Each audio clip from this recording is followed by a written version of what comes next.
Halo, jumpa lagi dengan channel YouTube saya, Dr. Juniarti Aka. Pada kesempatan ini saya akan secara khusus menyoroti bagaimana kinerja dan masa depan dari industri pertelevisian di Indonesia. Beberapa waktu lalu kita mendengar salah satu stasiun televisi mengalami kesulitan untuk membayar artisnya.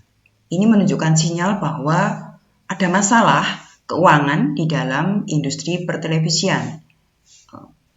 Dan apakah ini dialami oleh hanya salah satu stasiun televisi tersebut atau semua? Dengan maraknya media sosial seperti YouTube, Instagram, TikTok gitu ya. Ini merupakan kompetitor baru bagi industri pertelevisian karena yang semula televisi merupakan satu-satunya media untuk entah informasi, berita, hiburan gitu ya. Nah, tapi sekarang kemudian banyak media menyamai bahkan yang lebih mudah dari berbagai sisi dibandingkan dengan televisi. Nah, tentu ini mengancam masa depan dari pertelevisian di Indonesia. Mari kita lihat pertama dari sisi kinerja saham beberapa industri pertelevisian yang go public di Bursa Efek Indonesia.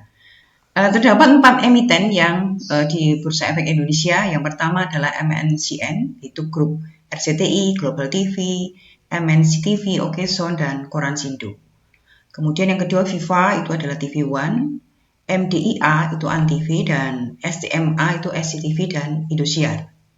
Nah, dari keempat media tersebut tercatat bahwa Viva dan MDIA itu terpuruk menjadi saham 50 rupiah. Sementara MNC dan SCMA relatif sedikit lebih bagus, yaitu di antara 1.000 sampai 2.000-an. Nah, jika kita tarik dalam 5 tahun ke belakang, ternyata keempat media tersebut mengalami hal yang sama. Jadi, saham mereka mengalami penurunan yang cukup signifikan.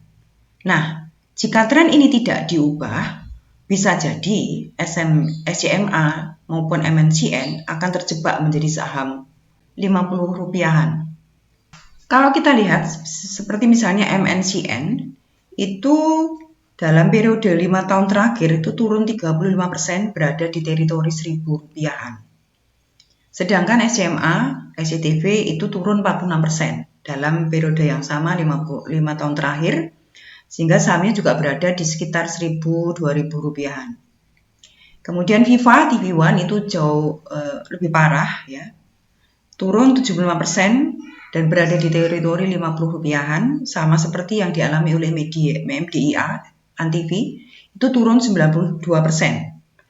Jadi penurunan yang tajam dari penurunan harga saham yang tajam selama periode 5 tahun terakhir yang kecenderungannya turun dan turunnya tajam, itu menunjukkan bahwa ada masalah terhadap prospek bisnis dari industri pertelevisian.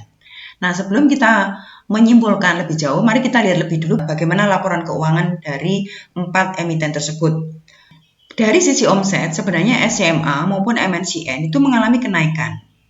Tetapi mari kita perhatikan lebih cermat, bahwa di dalam periode 2016 sampai 2019, kenaikan SCMA itu hanya 10%. Jadi jika di rata-rata itu hanya 2,5%. Angka ini di bawah level inflasi yang 4%. Jadi artinya sebenarnya ini adalah satu kenaikan semu.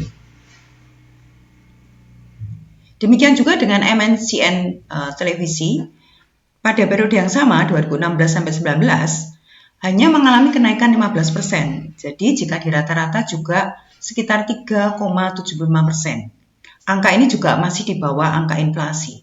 Artinya kedua stasiun televisi tersebut mengalami kenaikan semu. Bagaimana dari sisi efisiensi produksi? Nah, mari kita lihat cost of revenue baik dari SCMA maupun MNCN. Kalau kita lihat cost of revenue mereka itu rata-rata meningkat. Peningkatan sebesar sekitar 7% untuk SCMA. Nah, ini menunjukkan bahwa revenue hanya naik sekitar 2,5%, tetapi kenaikan cost of revenue itu lebih tinggi daripada kenaikan revenue itu sendiri. Itu sebesar 7%. Kenaikan cost of revenue yang tinggi itu salah satunya adalah disinyalir karena memang biaya artis yang tinggi. Kenapa? Karena artis-artis memiliki bargaining power yang tinggi dalam kondisi adanya media sosial lain yang lebih fleksibel dibandingkan televisi, di mana mereka juga sudah memiliki rumah sendiri untuk mereka boleh eksis, mereka boleh mendapatkan income. Nah, seperti YouTube, Instagram, maupun podcast dan media-media sosial yang lain, itu memberikan peluang-peluang bagi artis untuk memiliki bargaining power yang lebih tinggi di industri pertelevisian.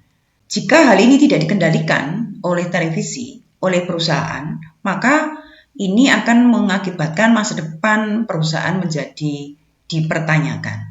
Karena mereka akan dibebani dengan kenaikan biaya artis yang jauh lebih tinggi dibandingkan dengan kenaikan revenue itu sendiri. Dan itu akan makin lama terus akan menekan laba dari perusahaan dan perusahaan akan bisa mengalami rugi.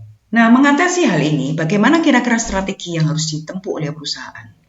Kita tahu bahwa dalam diagram piramida, itu jumlah artis yang pada level atas, yaitu artis-artis yang memang sangat laku, yang tarifnya tinggi, itu tentu tidak banyak.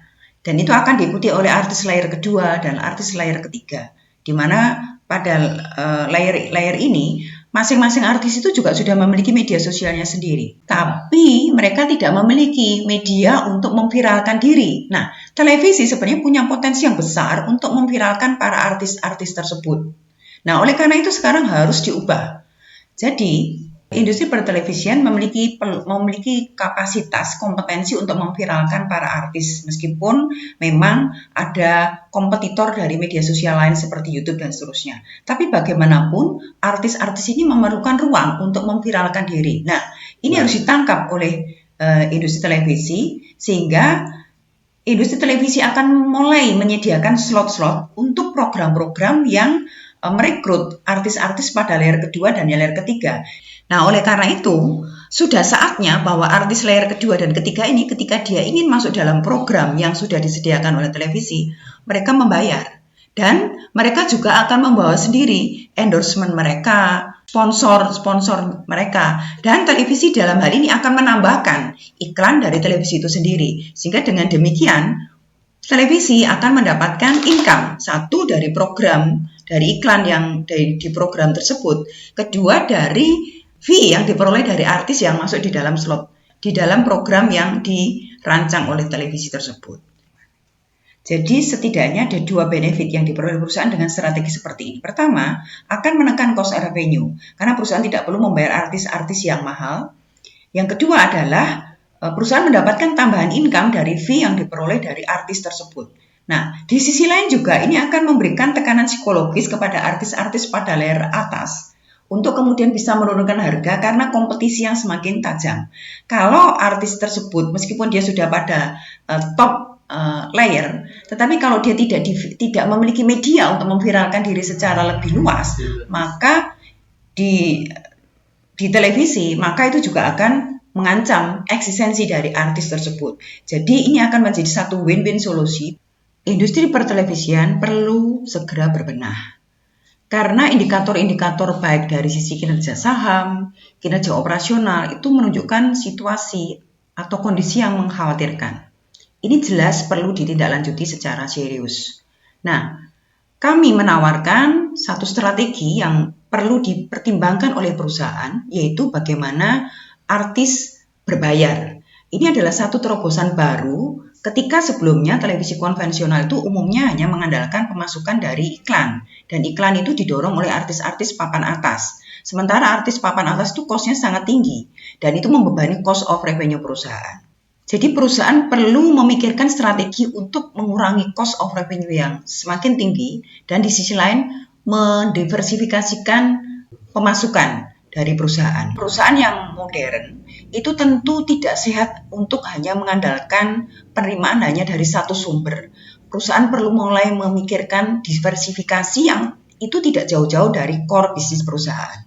Sehingga dengan demikian, perusahaan akan bisa mendapatkan kesempatan untuk meningkatkan revenue-nya dan kemudian di sisi lain untuk menurunkan cost of revenue dengan cara memberikan kesempatan pada artis layer 2 dan 3, di mana itu cukup banyak jumlahnya dibanding artis layer 1.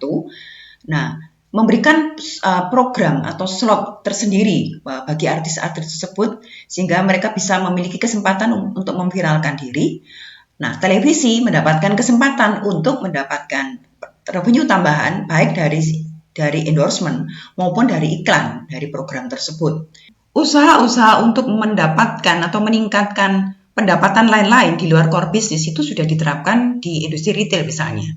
Kalau kita lihat beberapa industri retail besar itu sudah menerapkan hal ini. Mereka memperoleh pendapatan dengan cara menerapkan biaya sewa untuk outlet.